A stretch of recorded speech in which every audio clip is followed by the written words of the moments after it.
Hello and welcome back to the channel. My name is Keith. Today we are going to be kind of taking it easy and I'm just going to show you my warm-up routine, which coincidentally, based off of the past 2 weeks of lessons on that Rick Beato fretboard exercise in E, I integrated it into it because when I usually pick up the acoustic guitar, the first thing I play is in the key of E, and the Rick Beato exercise was in the key of E. Certainly you could do it in other keys, but I just wanted to show you that. I'm going to go ahead and play it here.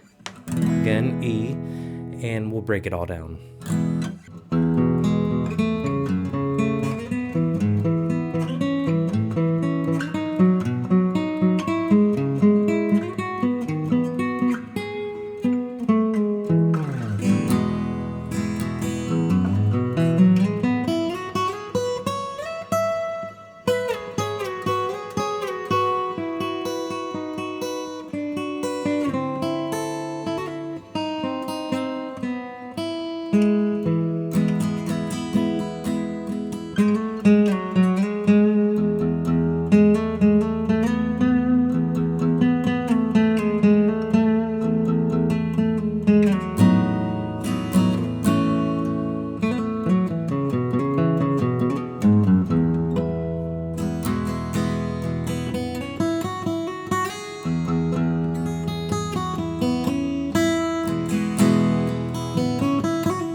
Alright, so that was a lot, and I do make quite a few mistakes whenever I first pick up the guitar here, when I do that, but nonetheless it's fun to play. So in lieu of going over this whole Rick Beato exercise, I'll just reference to the past couple videos, this whole guy right here.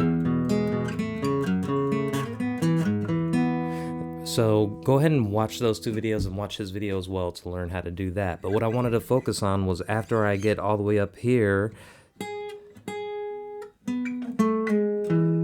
I go back down to the E, and I wanted to show you everything else. So starting from this little run here, I'm going to go from an E up here all the way up to here. Alright, so starting from this part right here, moving from an E down here to up here, we're using just an E major pentatonic scale in diagonal form. I'll go ahead and throw it up on the screen here. All the charts are available. You can pick them up for free on my Patreon. But if you look at it, open E, that's the first set of the first octave, and you keep on going up.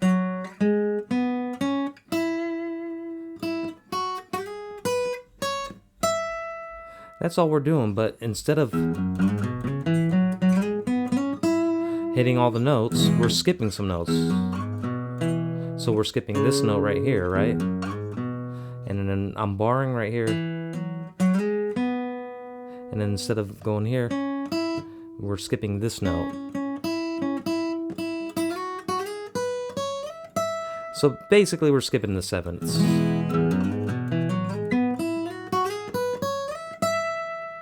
And then from here, I'm just doing these double stops from the 12th fret.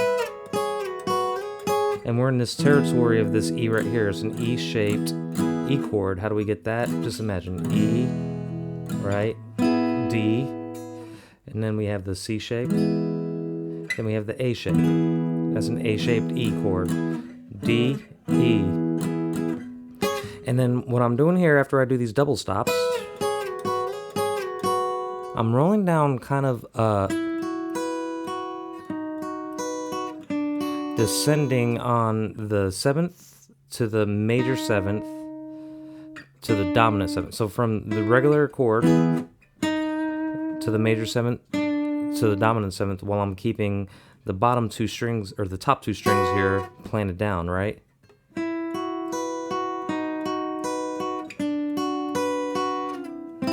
Then I'm just you know, taking those top 3 strings and putting them right here on the 5th fret. Right here, just take a look at that. The B string 4th fret and the G string 5th fret. Then I switch. Then I just basically create that E-shaped C chord right here. That's all I'm doing there. Just hitting that C-shaped E chord. Now this next part here is pretty cool, because while we have that open E string, we could use that as a kind of a droning sound, and then we just run up on the D string, up the E major pentatonic scale, and I'll go ahead and throw the diagram for that up there, because it combines that A-shaped pentatonic scale and also the C-shaped pentatonic scale, but we're just using it on one string, right? We're using the D string.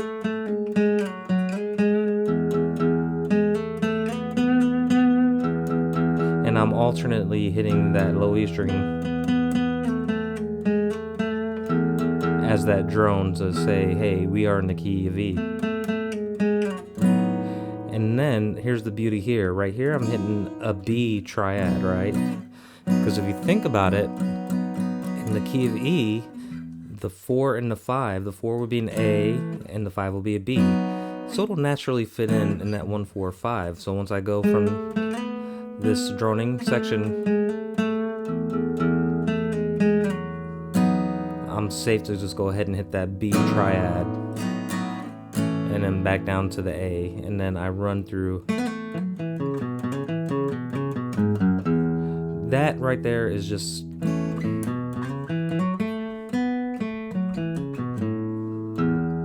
an A major pentatonic scale there in open position, or a kind of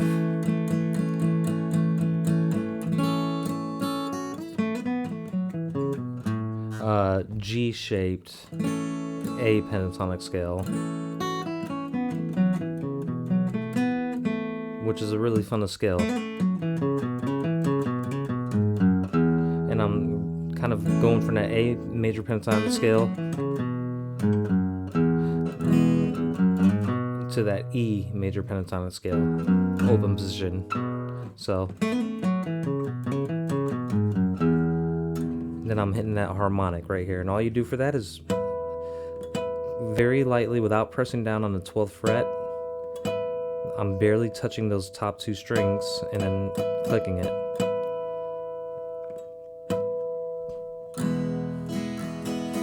And then this next section, I am just using the E major pentatonic scale and running through with that same kind of drone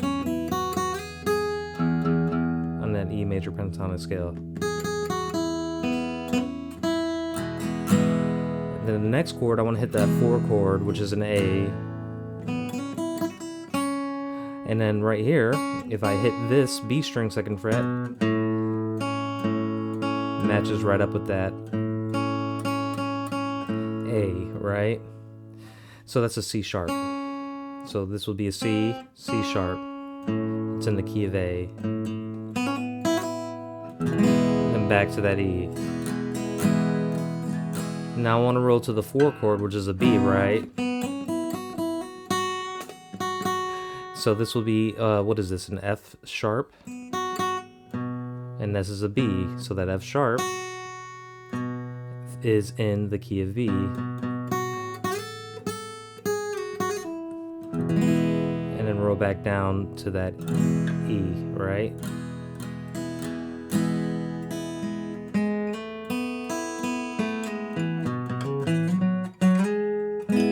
Now that little turnaround brings us right back to that C-shaped E right here, and then back down.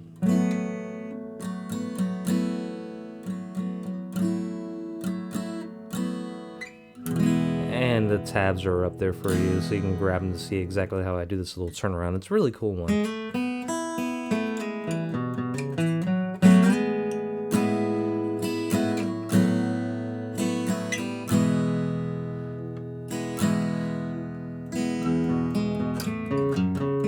since we're in that E, I'm just gonna go ahead and run through that beato thing to end things off.